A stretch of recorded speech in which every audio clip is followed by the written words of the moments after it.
तदाए तहार जो अहले बैत ने बताई, क्योंकि मैं गिनवाता हो जाऊँ जो लोग नहीं थे पहली मजलिसों में, पहली चीज़ फरमाई क्या करो, हमारा मोमिन अपने लिबास को पाक रखता है, उसके बाद हमारा चाहने वाला हमेशा बावजू रहता है, उसके बाद फरमाया अपने जिस्म को पाक रखता है, जिस्म के बाद अपने आज़ा को पाक रखता है, आँखों की निजासत से बचता है, ज़बान की निजासत से बचता है, लुक़्मा हराम की निजासत से बचता है, क्योंकि ये इंसान के वजूद को तबाह करता है। अब जब आपने लुक़्मा हराम भी छोड़ दिया, आँखों से निगाह हराम भी छोड़ दी, ज़बान से किसी की ग़ीबत नहीं की, तोहमत नहीं की, लोगों को लड़ाया नहीं, झगड़ाया नहीं, अब मोमिन कहेगा पाक हो गया? नहीं। अब तीसरा दरवाज़ा है विलायत अहले बैत।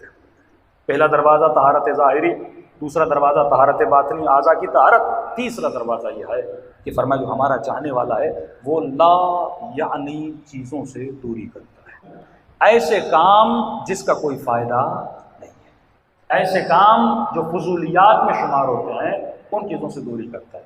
इमाम का वाक़या सुनिए कि फजूलियात क्या है। एक शख्स को जब करबला में इमाम ज़माना की ज़ियारत नसीब हुई,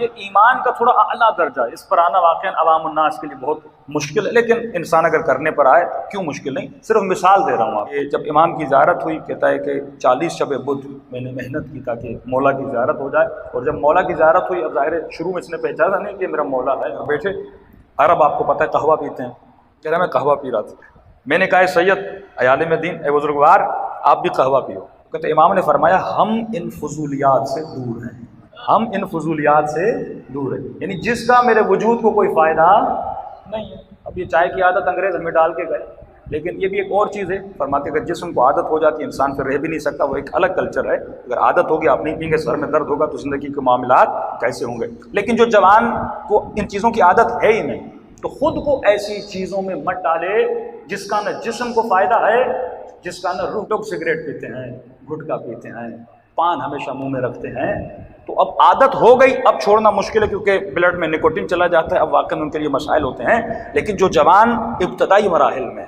ऐसे दोस्तों से बचे, ऐसी दोस्तियों से बचे, ऐसे माहौल से बचे। वो खातून जिसकी अभी शादी नहीं हुई, शादी करेगी, इसको औलाद होगी, तो सबसे पहले ये कोशिश करे कि इमाम फरमाते हैं हमारे चाहने वाले फजूलियात से दूर होते हैं, अपने वक्त को ऐसी चीज़ों में इन्वॉल्व नहीं करते जिनका फ़ायदा नहीं है। रसूल खुदा एक जवान को दफन करके आए, खुद उसकी कब्र में उतरे, उतरने के बाद उस जवान को लिटाया और वापस आए। उसकी माँ ने कहा या रसूल अल्लाह मेरा बेटा तो जन्नती बन गया।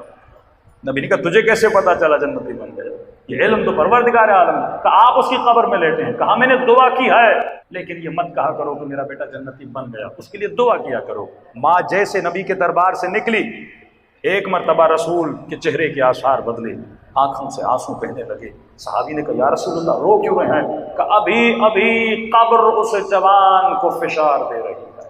कहा या रसूलल्लाह ये तो नेक था, ये तो नमाजी था, ये तो रोजेदार था, हमने इसे गुनाह करते हुए नहीं देखा।